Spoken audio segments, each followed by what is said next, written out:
You know what? Just allow us 2-3 minutes. We'll quickly take stock of the rupee markets as well. And then we want to take this discussion forward with you.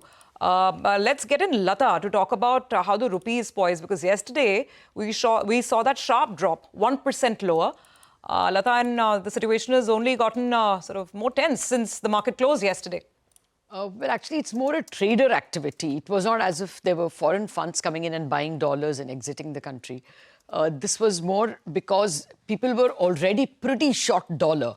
Let's remember earlier this week, the dollar was seriously beaten down versus all Asian currencies. It was a 10% fall it saw versus the Taiwanese dollar.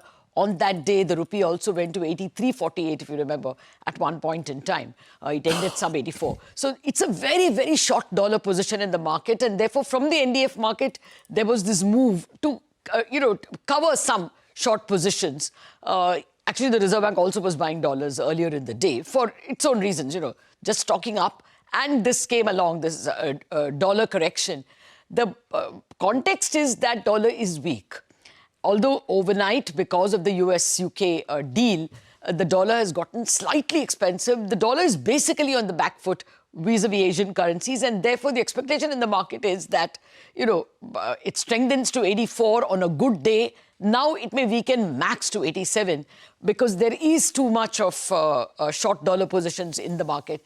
Unlikely that the dollar is going to strengthen much. 87 is seen as the upper limit at this point in time.